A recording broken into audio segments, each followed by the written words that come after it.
Being a Hulk asks for balance. Commotion, we causing a commotion.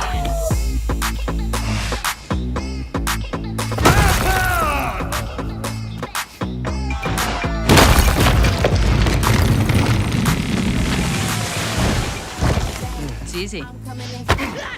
Little punk!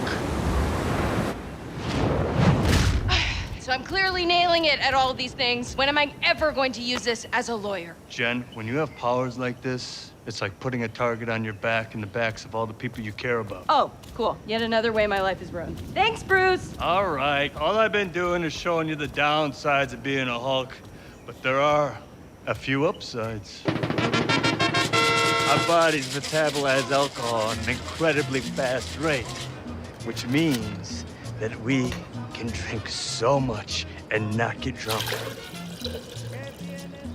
All buzz, no barf.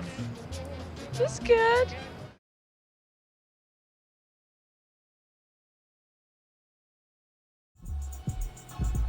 Subscribe to Parallel Happening and turn on the notification bell so that you won't miss any of our videos.